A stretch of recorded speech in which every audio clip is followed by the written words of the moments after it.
The final presentations of PSU Ag Ed 17, our cohort from our Teacher Education Preparation Program in Agriculture Education, who are preparing for the 2017 15-week internships.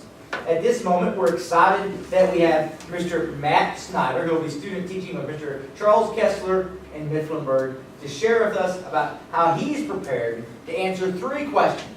Who do I aspire to be as a teacher? What opportunities have I engaged in to be the best agriculture educator possible? And finally, how am I prepared to maximize my internship for my student teaching?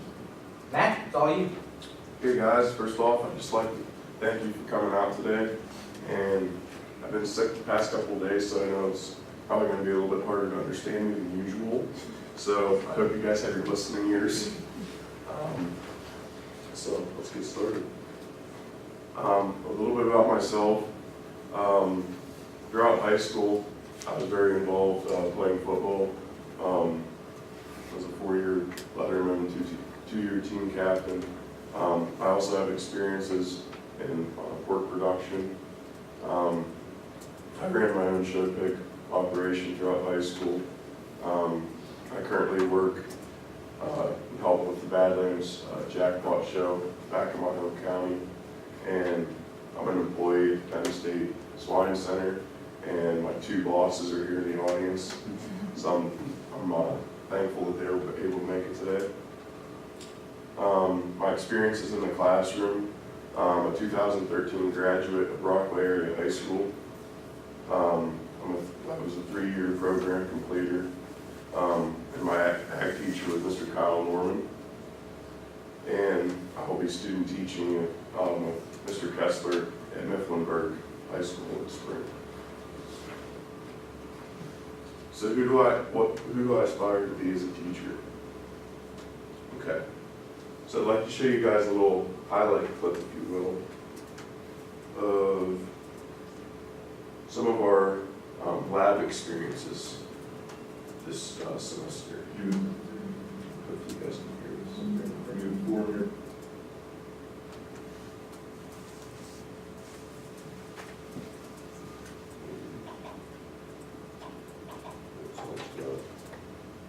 Hypothesis that you would test your, okay, and how do you test your hypothesis? So let's hear that little. Exactly. I will move to the 3rd step.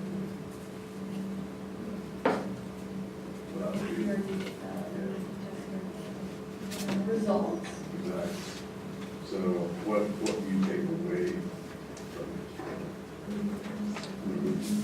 What about the 4th? The 3rd one would be kind of results. Yeah, analyzing your results, what you found for your check. 4th was making connections. So like, what have we discussed in the past that you can relate this to this concept? And the 5th would be? What's that?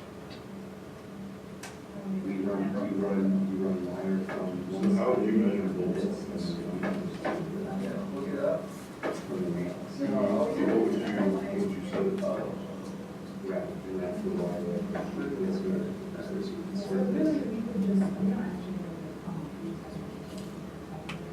Now, whenever you're using these, you have to realize this is the highest number of Instead of that.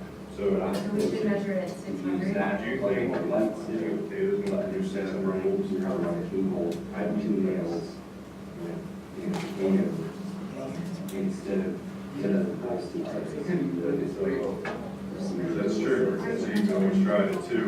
And if it's 3, you can 20. To start off, suppose you were given $20 for lunch each week.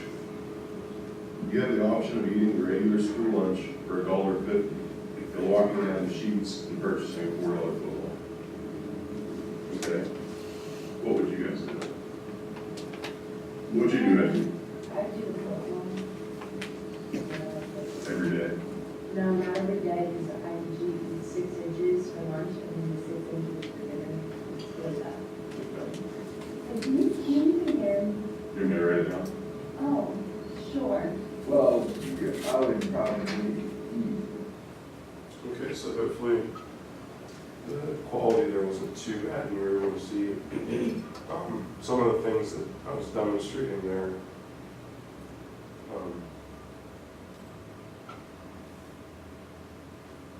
Okay, so my classroom management plan, as you can see over here against the window, I have my different, 3 different posters. So for my classroom consequences, that kind of goes through exactly what the repercussions are for acting out in class. For my first offense, which I kind of stole this from Mr. Norman from my own high school, was called a Pride Boot Camp, which is if your first offense, if you did anything wrong, you had to clean the sink in the shop. And no one wanted to clean the shop sink because it was filthy and disgusting. The second offense being contact home, and third offense being office referral. And then my classroom procedures is just kind of, basic day-to-day procedures, establishing a routine, bell work, do it, respect habit, bathrooms one at a time, stay on task, and then pride show it. And then my classroom expectations is just a list of things that I want my students to have in mind at all times. The number one thing is to be safe, especially when working in the shop. Be respectful, be present, be prepared, and always be productive. And I will say that this has not been, in the time I've spent at Mifflinburg, this has not been a problem at all. Mr. Kessler and Ms. Spurrier did a great job with their classroom management. Here's a sample curriculum that we talked a lot about different CIP codes in 413, and this one follows a pathway of ag mechanics. So this is something that I can see myself implementing in the future. Okay, so in my lab integration plan, we developed this in AE 350, which is our shop class this past semester. So basically, the first part of it deals with safety contracts and rules, so the students know exactly what is expected of them. First aid, the required personal protective equipment.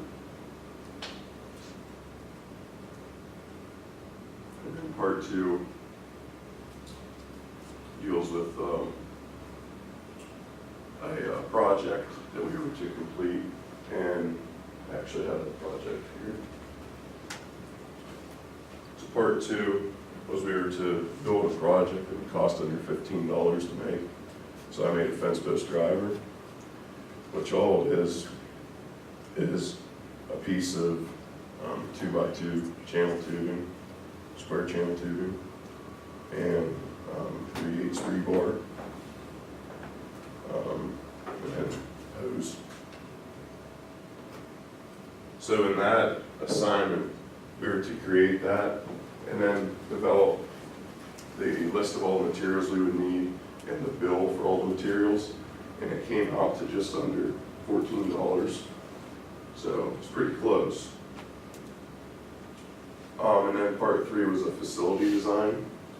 So I actually designed a ag mechanics facility, which would have different welding stations and has car lifts and anything that you could need for metalworking or ag mechanics. For FFA and SAE integration, being that all students that are in ag ed or in an ag education class are already members of FFA, that already gives us a step in the right direction. But different motivational strategies that I've considered to try to get them to take the next step into competing through FFA is just encouraging them, help them explore different opportunities that could make them successful in the end. have individual meetings with them to discuss maybe what interests they have and where they might take that. Have different social events, make it fun to be an FFA. And to also incorporate that into the curriculum, make it worth more than, I don't want to say more than experience, but make it worth a grade as well. So here's our example marketing video.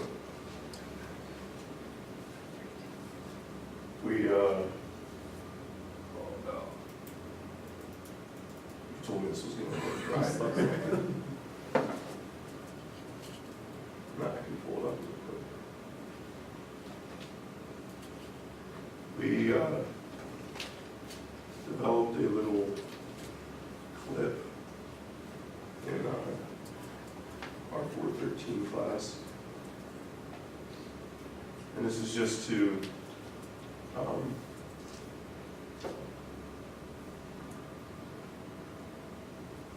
help with marketing our program.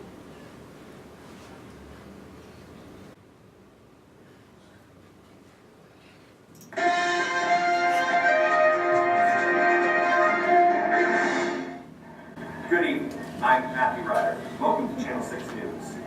Tonight, we're going to be sharing a story of survival. As you all know, 6 months ago, a horrible disaster struck many communities across the country. Tonight, we have members of the local agricultural education FFA chapter telling us how the skills they learned in ag education gave them what they needed to survive and improve their communities throughout the disaster. Going first to our FFA president, Miranda King. So, Okay, we'll skip Miranda for now. Poor Miranda. Miranda was a lot longer they than need a mine. difference for him. Matt. So Matt, what was it that you learned in your ag construction class that helped you make a difference during the disaster? The knowledge that I learned in my ag construction class allowed me to lead a team of builders in order to build our town.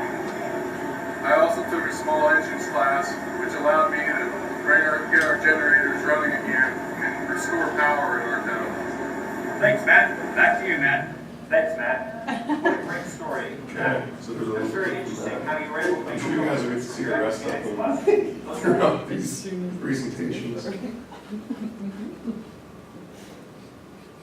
That was a fun night in shop.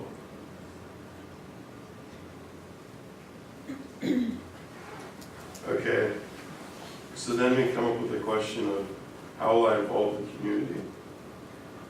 For my community-based unit of instruction, I decided to go with the idea that I'd have students go out into the community in Mifflinburg and find local business partners that maybe have an old rundown sign. Maybe they need a new sign to just give their business a better image. So what they would do is they'd go out and they'd make those local contacts and then come back and create a sign for that business, but then within that sign have a common image that represents Mifflinburg as a community. So it would be their company's image and then also an image that would go on every other sign for every company that does that as well. Of course, I'd have to go and talk with the local government and borough to determine, what would be appropriate as an image. But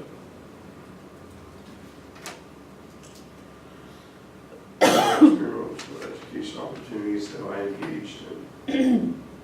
Okay, some key courses that I've engaged in, I would definitely say is our 295 class, because I really enjoyed this class because it got us out actually talking to our cooperating teachers and going to the fairs and helping with the shows and really getting to know our cooperating center before we even started this semester. I'd have to say my next one would be our 412 class, because this class has pushed me more than any other class I've ever taken, with all the learning theories and labs and just everything that's going into that. I would definitely say Animal Science 201, because that was a very intense class, but I wouldn't have it any other way, because I feel more knowledgeable in that now than I ever would have. And one cool project, you can see here on the right, that was an INTAG 100. And that was whenever we were split into groups, and each group had to research a commodity and then kind of research it, how it plays a role around the world.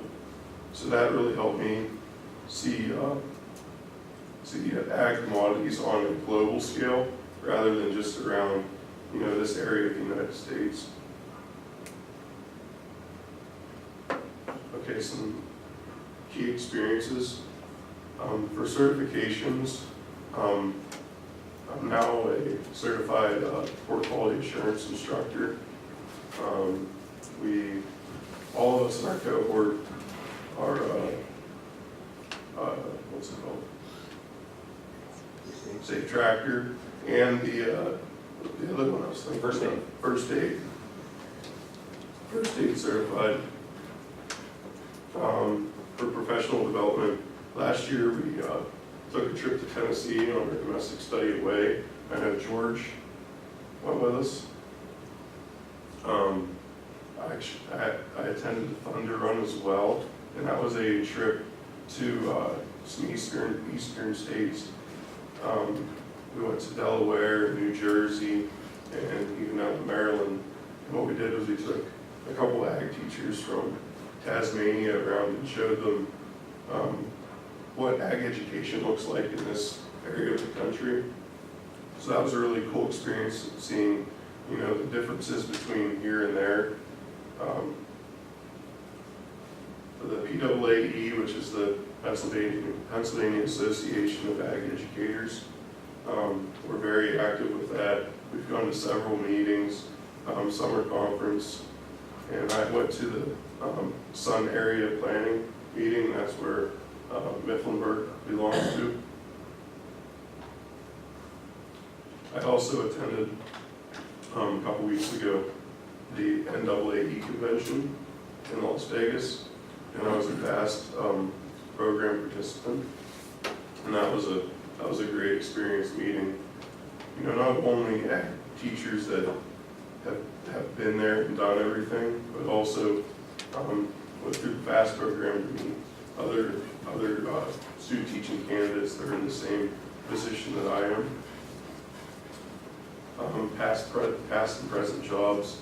During the summers, I work landscaping, so I have a lot of background in that, as well as I work at the Penn State Swine Center, as I said before. And my experiences with diversity, which might be a little bit different than you would expect. So my freshman year, I went to West Virginia Wesleyan College, and I played Division II football. So coming from a very rural town in central Pennsylvania, there was very little diversity. And then actually going there, especially on the football team there was a ton of diversity. So I think that was a really positive experience for me.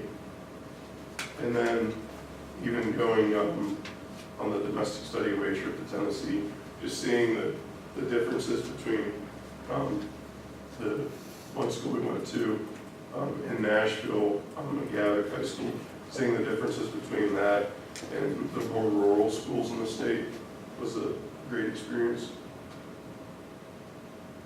So how am I prepared to maximize my student teaching internship?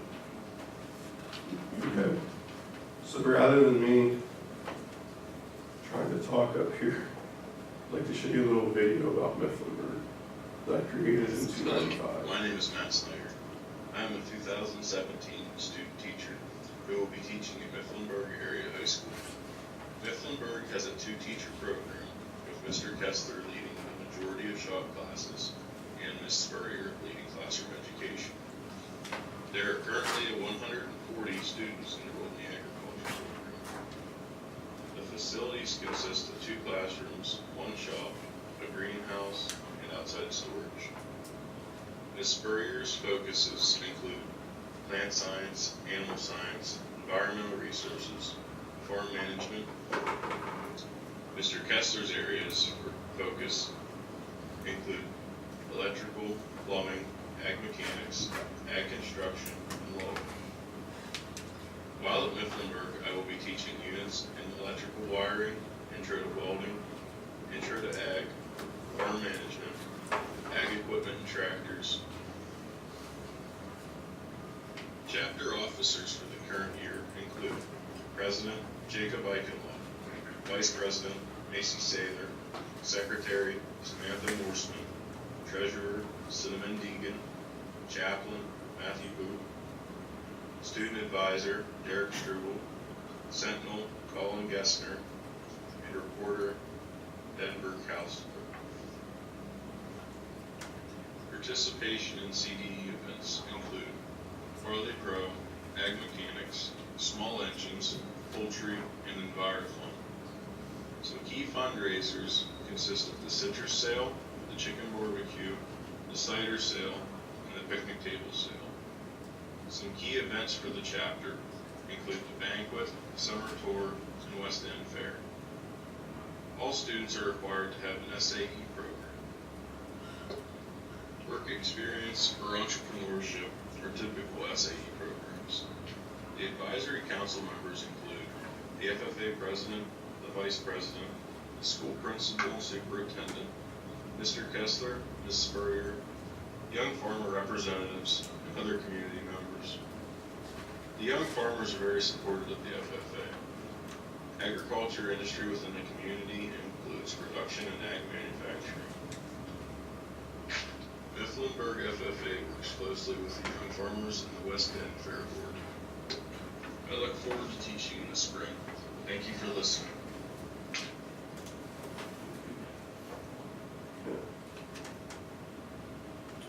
Okay, so for my cooperating center evaluation, I'd just like to do a little feedback sandwich.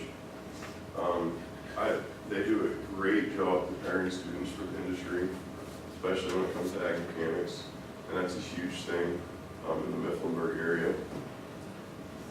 The one con I would have is the scope and sequence is a bit unclear, especially for me coming in. Mr. Kessler has like 4 classes going on at the same time, and I just don't know how he does it, but that's a great thing on the flip side, because it gives those students so many more options for classes.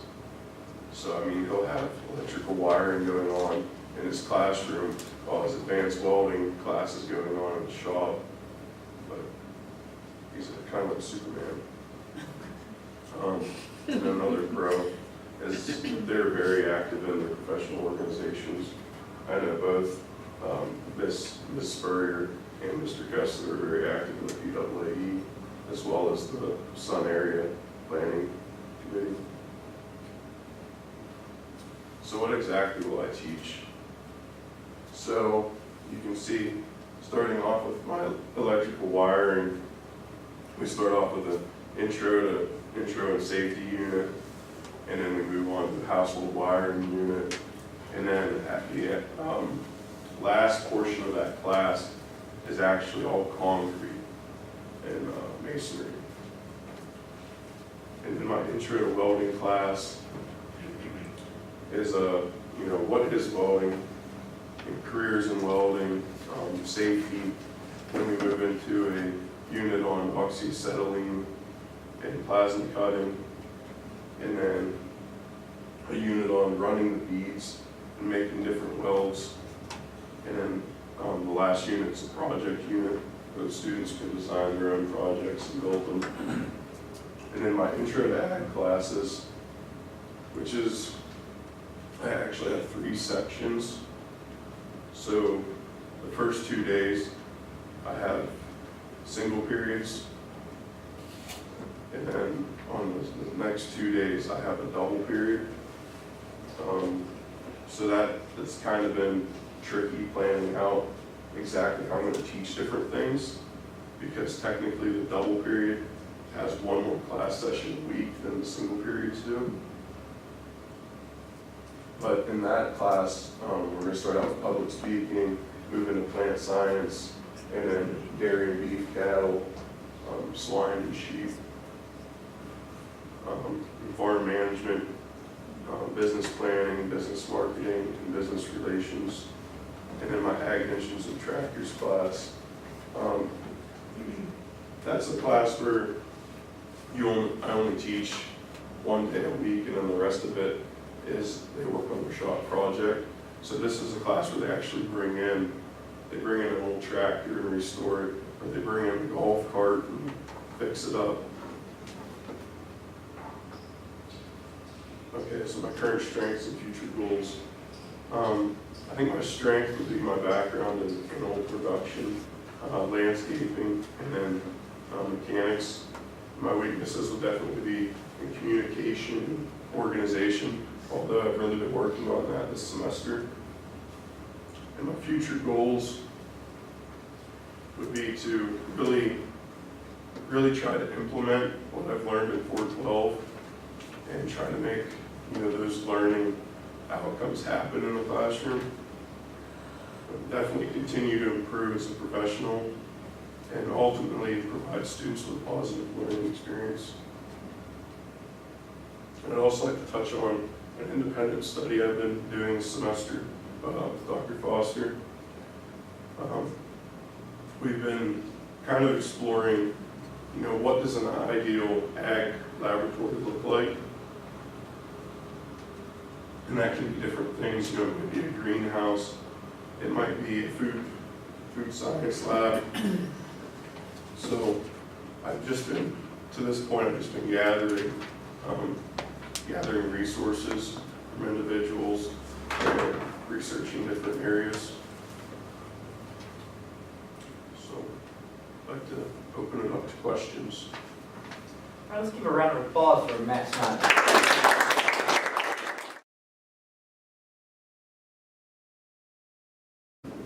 Matt, maybe this question is a little beyond the scope of this presentation. A couple things you said got me thinking. You needed to do a facility design.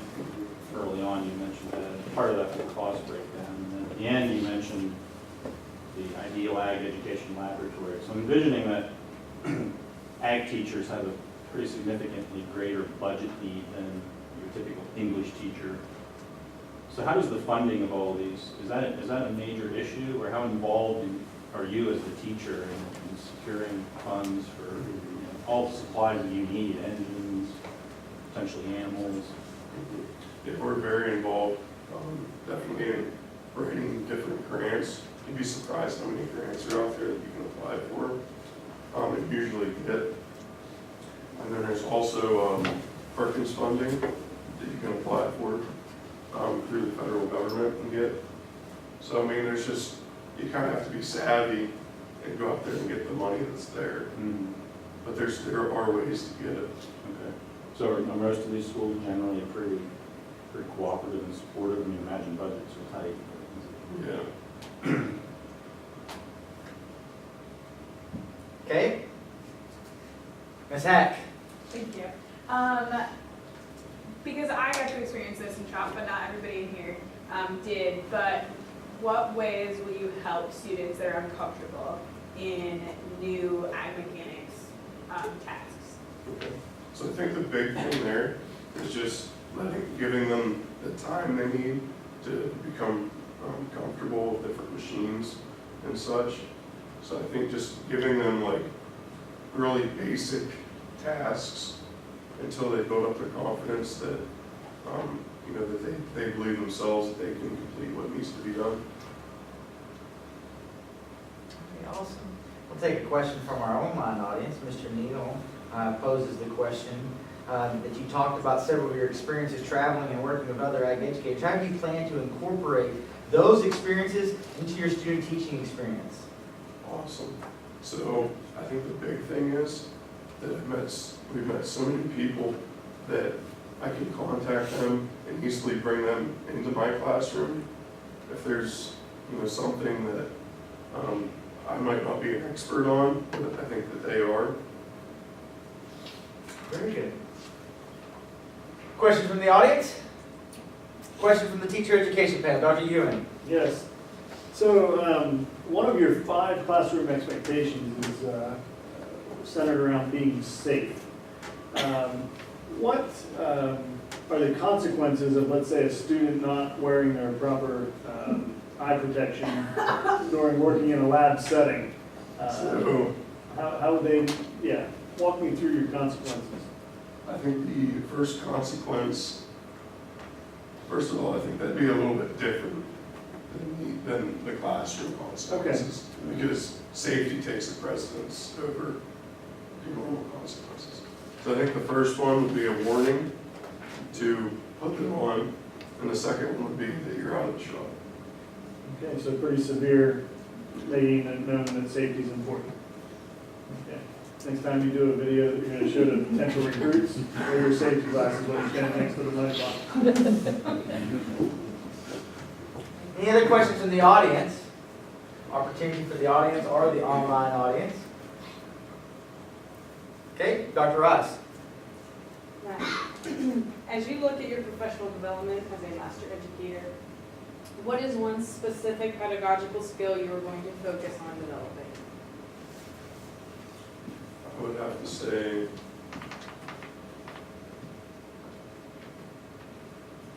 truly, I'm adding variability to my instruction, try to teach it more than one way.